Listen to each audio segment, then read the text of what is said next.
Hello and welcome. This is the Swans and Cake podcast with Valine Phillip. That's me. Today's talk is the second episode in the series that I have entitled This Is Me. The name of the episode is called 4 Letters to Our Splintered Society. I hope that you enjoy listening. This week I went to a Black Lives Matters protest. So this episode, you'll come with me. Come with me and protest. Come and see. Last week in the WeChat group that I've been talking in, I shared the song For Women by Nina Simone. In the song, she sang about the struggles of 4 different black women. The women have different complexions, but they are all from the same black race. Nina Simone spoke about 4 different women in her song. And in this episode, I will speak about 4 different parts of our society. I feel that our society is splintered right now. It's broken in many ways, and to address it and fix it, we need to challenge ourselves, our families, our communities, and those unjust members of our society. These 4 parts are all different, in my eyes, but they are all parts of the same whole. And if we can fix those 4 parts, I believe that we can, in some form, fix the world. Although I'm not sure if that's the best way to put it, but I hope that you can kind of get the idea of what I mean. Since the onset of the COVID-19 pandemic, I have had some very difficult times, as I am assuming that many of you have had too. Everything around me has changed. My routine has changed. My relationships have changed. And my physical environment has changed too. I've now moved back home to the UK after living in China for almost 3 years.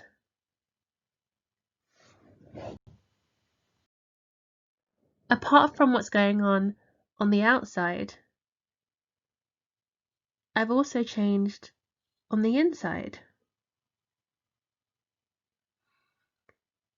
In the story of Adam and Eve, and in lots of different creation stories and historical mythologies, there's often a moment when the people or the animals in the story have an epiphany. What is an epiphany?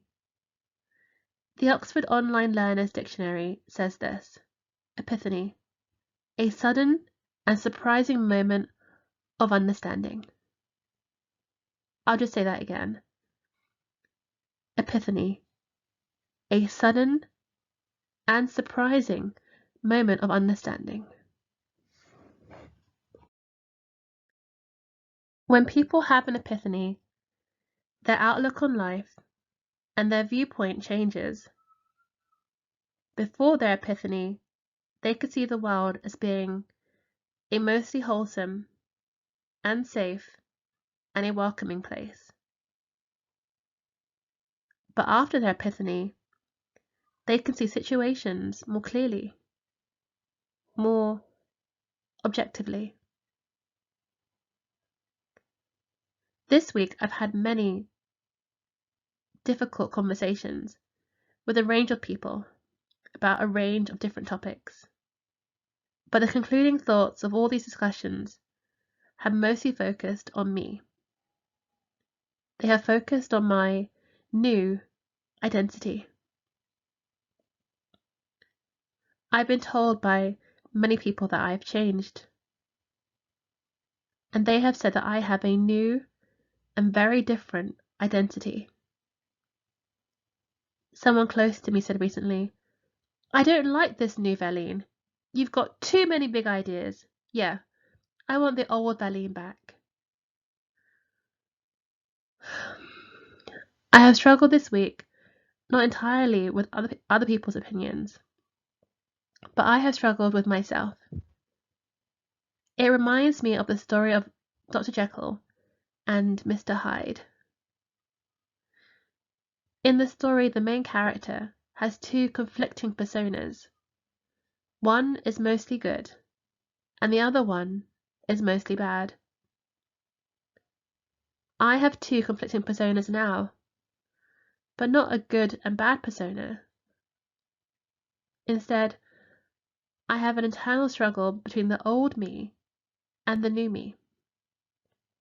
I've had my own epiphany, and my eyes have been forcefully opened.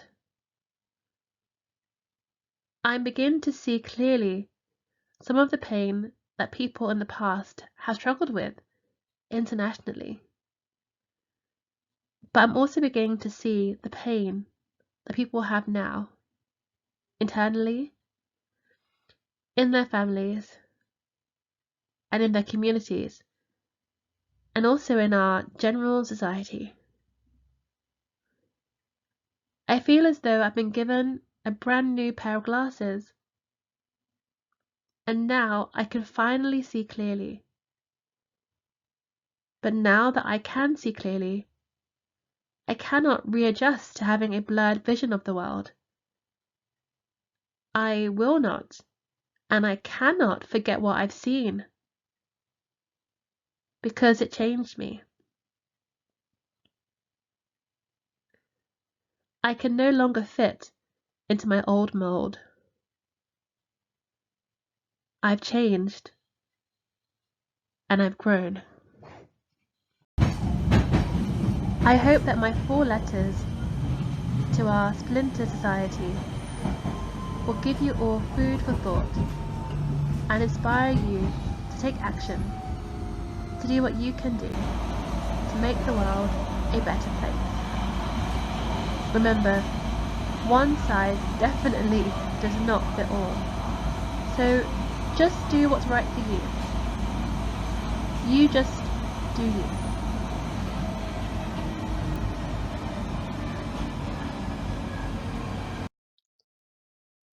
Letter 1. Dear me. You've been through so many changes this year. It has affected you in more ways than you've realized. Take some time to really process it all. You'll have good days, and you'll also have bad days. And that's okay. Look after yourself. Get enough sleep. Go for a run. Bake a cake. Cuddle Miss Kittens. That's my granny's cat. Laugh Cece. And secretly eat tiny chunks of cheese. You know it's yummy. You don't have to pretend that you always feel okay. Everyone has struggles as well. And when you share, you give them permission to share their struggles too. This pandemic will end. So now it's time to reflect and think about who you are, and perhaps who you've always been, and who you want to be. You've changed. Embrace it. Don't stifle the new you. People who know the old you may not understand the new you, but that's okay. You don't fully understand the new you too.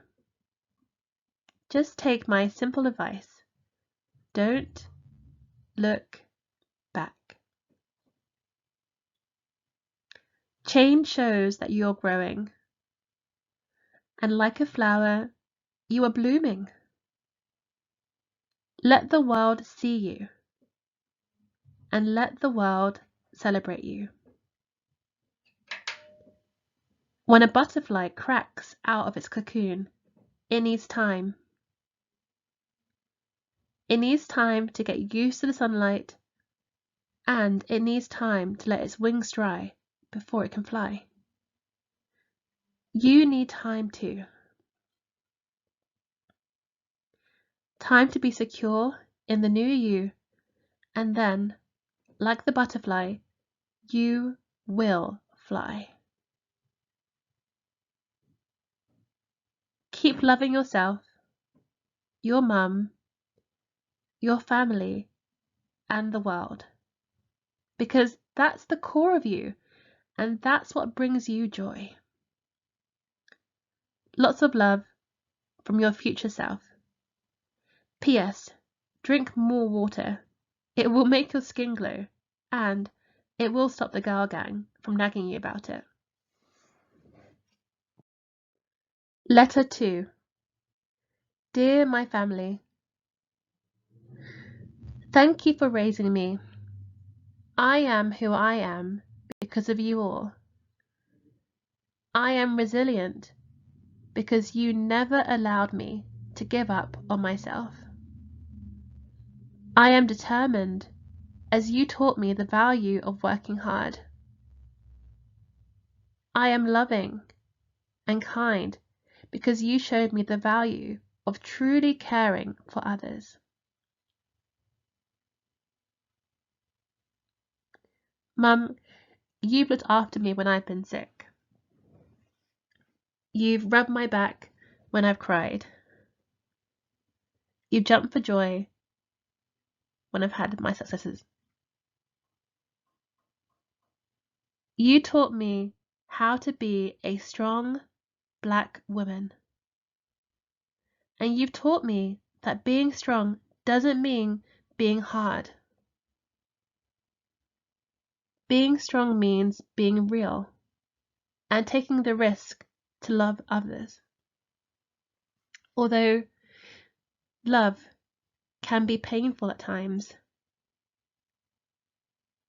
Family, you've taught me that people are not perfect because we're human. You've taught me that it's dangerous to put anyone on a pedestal. We are not like those perfectly chiseled statues. We're people, and we're not made of stone. We are difficult at times. We are messy and frustrating, but we are also beautiful, passionate, and unique.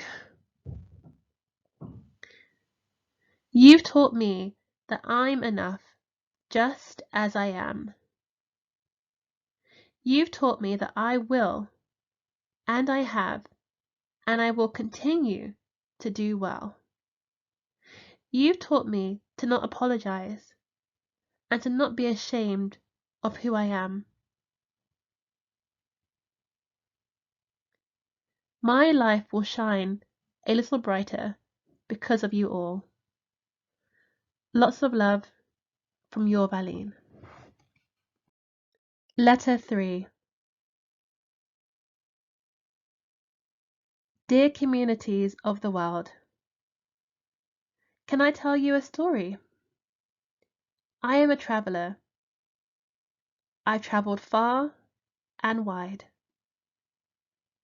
I've made new friends, begun to learn a new language, and tried to climb a number of mountains, often with lots of huffing and puffing. I've listened to lots of music, and I've learnt to make tacos from my American friends. I've been out all night,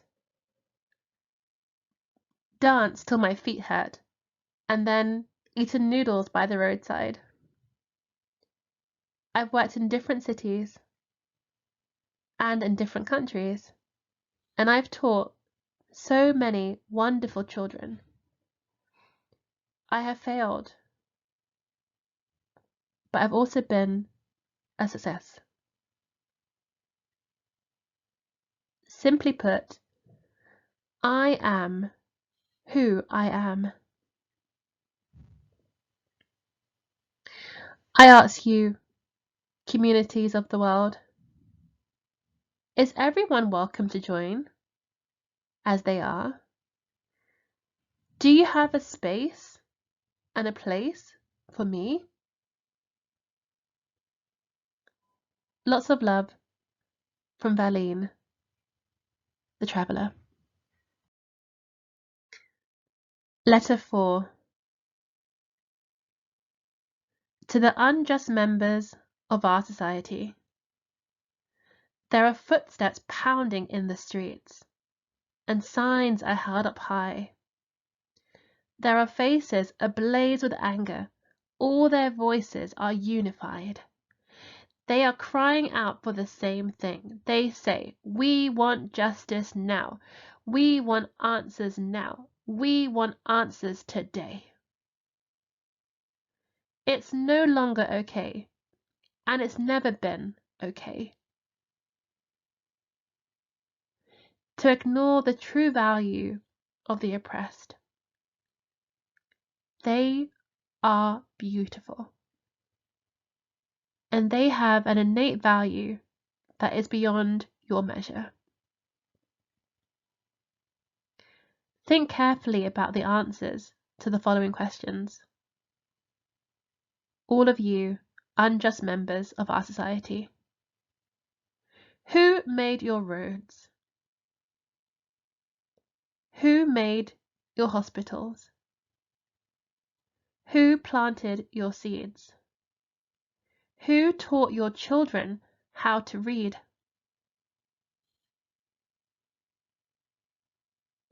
So, what do you say, unjust members of our society? Is it time for change? How long can things remain the same? We are telling you,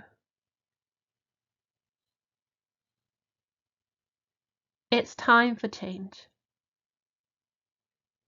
And change must start today. To you, unjust members of our society, from us, the oppressed.